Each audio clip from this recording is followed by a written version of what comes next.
नमस्कार। Book audio में बहुत बहुत स्वागत करता हूं। मैं आपका दोस्त ब्रजेश और आज लेकर के हाजिर हूं रवि रंजन गोस्वामी का कहानी संग्रह लुटेरों का टीला भाग 2। इसमें से पेश है कहानी भगोड़ा। और चलिए बढ़ते हैं कहानी में आगे की ओर। रात को भी लल्ला ने खाने और पीने का इंतजाम बाहर ही रखा। शाम को लल्ला ने शक्ति से कहा, भाई तैयार हो जाओ, ठेके पर ले चलते हैं। शक्ति ने पूछा, यहाँ भी ठेका है? लल्ला ने कहा, हाँ है, लेकिन हम तुम्हें स्पेशल अड्डे पर ले चलेंगे। शक्ति ने कहा, जैसी तुम्हारी मर्जी। शक्ति ने खाकी रंग की पैंट और शर्ट पहन ली। लल्ला ने मजाक में पूछा, भाई छुट्टी में भी वर्दी? शक्ति ने पूछा, ठीक नहीं लग रही क्या?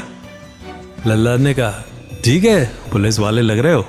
शक्ति बोला, इस ड्रेस में काम थोड़ा आसान हो जाता है, खाकी रंग में कुछ तो खास बात है। इस रंग से हम भी डरते हैं और खुद इसको पहनने के बाद कुछ अलग सी ताकत महसूस करते हैं। लल्ला बोला, तो मैं कब से डर लगने लगा? शक्ति बोला, पुलिस से थोड़ा तो डर के रहना ही पड़ता है। बाहर से कार के हॉर्न की आवाज़ सुनाई दी। लल्ला ने कहा, चलो। शक्ति और लल्ला दोनों बाहर आ गए। लल्ला ने घर पर ताला लगाया और दोनों लोग अहाते में खड़ी मारुति वैन में बैठ गए।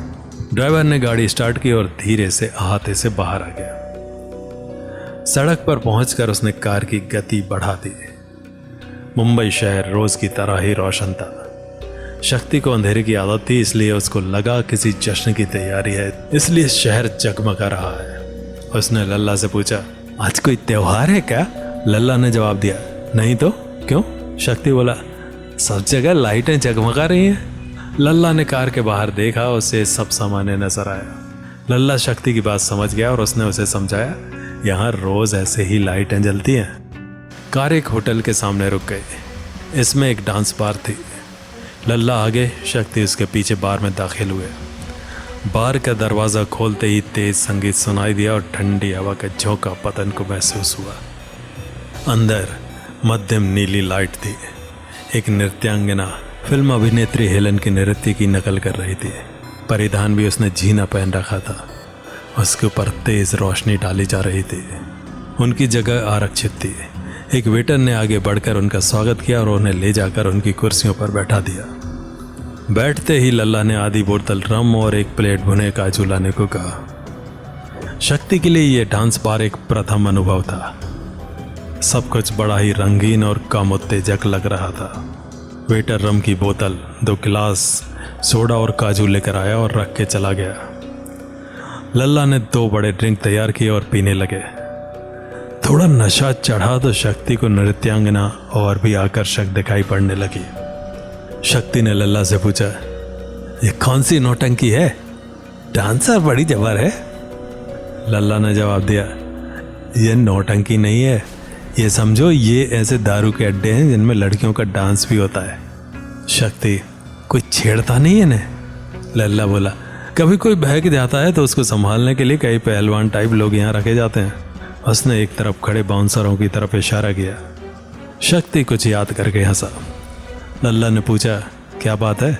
शक्ति को और तेज हंसी आई और वो हंसते हंसते बोला, पांडे जी को ये जगह दिखाना चाहिए। कुछ लोग पलट कर शक्ति को देखने लगे। शक्ति को भी लगा कि लोगों के आनंद में खलल पड़ रहा है। वो शांति से दारू पीने लगा। दारू के बाद उन्होंने वहीं खाना खाया और देर रात खोली पर लौटे। खोली में पलंग पर लेटे लेटे शक्ति ने लल्ला से कहा, हम सोचते थे तुमने यहाँ अपना ग्रोह बना लिया होगा। लल्ला बोला, इतना आसान नहीं है भाई साहब। शक्ति पर अभी भी नशा चढ़ा था। उसकी झोंक में वो बोला, फिर शेर क्या यहाँ घास खाएगा? यहाँ ग्रोह को गैंग भी कहते हैं। ये गैंग तो मैंने बनाई है। शक्ति बोला, शाबाश, ये हुई ना बात। उसने फिर जमाई लेते हुए कहा, मिलवाओ अपनी गैंग से। और वो दूसरी तरफ करवट करके सो गया। आज उसके खर्राटे भी तेज आवाज कर रहे थे, लेकिन दारू के असर में लल्ला भी जल्दी ही सो गया। दूसरे दिन सवेरे जब शक्ति की आंख खुली तो लल्ला ने उसे कहा, तैयार हो जाओ, गैंग को तुमसे मिलने के लिए बुलाया है। शक्ति शीघ्र ही तैयार हो गया। दोनों काली मारुति वैन से रवाना हुए। शक्ति नज़ारे देखता हुआ शहर को समझने की कोशिश करता रहा। लगभग आधा घंटे में वे कांदीवली पहुंच गए। लल्ला पहले उतरा, फिर शक्ति। शक्ति के लिए पूरा शहर नया था और अजूबा भी। बीहड़ की भूल भुलैया जैसे रास्ते उसे बहुत आसान लग रहे थे। वो सोच रहा था यहाँ अगर पुलिस से मुठभेड़ हो तो छिपने की जगह तो बहुत है, लेकिन उस जैसे के लिए बच निकलना मुश्किल होगा। इस उधेड़ वन में शक्ति सिंह अपने स्वभाव के विपरीत गलती कर रहा था। न वो आसपास का वातावरण देख रहा था और न रास्ता जिससे लौट सके। लल्ला ने कहा, इस जगह का नाम कांदीवली है। अब शक्ति सिंह ने देखा वे कहाँ हैं। लल्ला ने शक्ति को अपने पीछे आने को कहा और वे एक 2 मंजिला मकान में दाखिल हो गए। जैसे ही ये दोनों मकान में घुसे, 2 नवयुवकों ने लल्ला को सलाम किया और शक्ति पर एक शंका भरी नजर डाली। लल्ला ने कहा, मेरे भाई हैं। तब उन्होंने शक्ति सिंह को भी सलाम किया। मकान पुराना था। घुसते ही एक गलियारा, फिर आंगन और कमरे के कोने में ऊपर जाने के लिए सीढ़ियाँ। लल्ला और शक्ति सीढ़ियाँ चढ़ के ऊपर पहुंचे। ऊपर छत थी और उस पर एक बड़ा कमरा बना हुआ था। कमरा अंदर से बंद था। लल्ला ने दरवाजे पर दस्तक दी। दरवाज़ा खुला तो दोनों लोग कमरे में प्रविष्ट हुए। कमरे में एयर कंडीशनर लगा था। खिड़कियाँ बड़ी बड़ी थीं, किंतु एसी चल रहा था, अतः बंद थी। कमरे में एक और एक मेज कुर्सी लगे थे।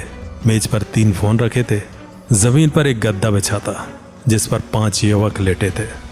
जमीन पर ही एक कोने में एक ट्रांजिस्टर रखा था जिस पर हिंदी गाने बज रहे थे। उन्हें देखकर 5 युवक बैठ गए। उनमें से एक ने शक्ति की ओर इशारा करके पूछा, आप कौन है? लल्ला ने कहा, ये हमारे चंबल वाले भाई हैं। सब एकदम खड़े हुए और बारी बारी से सब ने शक्ति सिंह से हाथ मिलाया। लल्ला ने शक्ति को मेज कुर्सी पर बैठाया, खुद उन लड़कों के साथ गद्दे पर बैठ गया। शक्ति भाई, यही है हमारी गैंग। 4 आदमी बाहर गए हैं, हम लोग कुल मिला के 10 लोग हैं। लल्ला ने कहा, बढ़िया है। काम क्या करते हो? शक्ति ने पूछा। ऑन करके लूटते हैं, लल्ला ने हंसते हुए जवाब दिया। शक्ति सिंह ने उत्सुकता से पूछा, वो कैसे? लल्ला ने एक युवक की तरफ मुखातिब होकर पूछा, संजू, लिस्ट में अगला कौन है? संजू ने जेब से एक छोटी सी डायरी निकाली और उसमें देखकर बोला, चंदा ज्वेलर। लल्ला फोन के पास गया। एक फ़ोन उठाकर उसने चंदा ज्वेलर को फ़ोन लगाया। मैं बोल रहा हूँ। उधर से एक भिनभिनाती सी आवाज़ शक्ति सिंह को सुनाई दी। लल्ला थोड़ी रोवीली आवाज़ में बोला, मैं एक बार मोहलत दे सकता हूँ, बार बार नहीं, ठीक है? परसों तक भिजवा देना। इतना कहकर उसने फ़ोन रख दिया। शक्ति सिंह लल्ला की बात से अंदाज लगाया कि कोई फिरौती का मामला है। शक्ति सिंह अभी मानसिक रूप से चंबल क्षेत्र से बाहर नहीं निकला था। उसने पूछा, कोई बहुत बड़ा आसामी है क्या? लल्ला बोला, एक फिल्म निर्माता है। शक्ति सिंह ने पूछा, पकड़ कहाँ है? लल्ला ने मुस्कुराते हुए कहा, यहाँ वैसी पकड़ की जरूरत नहीं पड़ती। शक्ति सिंह ने आश्चर्य से पूछा, तो पार्टी पैसा क्यों देगी? डर के कारण। शक्ति सिंह हंसते हुए बोला, बड़े डरपोक आसामी है यहाँ। सब हंस पड़े। लल्ला ने कहा, सब डरपोक नहीं होते, हम लोग उन्हें भयभीत करने का काम करते हैं। शक्ति सिंह ने पूछा, जो ना डरे और कुछ ना दे? लल्ला बोला, तब भाई को सूचित कर देते हैं, वे जैसा कहते हैं वैसा करते हैं। दोपहर हो गई थी। लल्ला को भूख लगाई थी। संजू ने स्टोव पर वहीं खाना बना लिया था। सबने खाना खाया। खाना खाकर लल्ला और शक्ति डेरे पर लौट आए और कहानी जारी रहेगी अगले अंक में। तो मिलते हैं अगले अंक में। नमस्कार।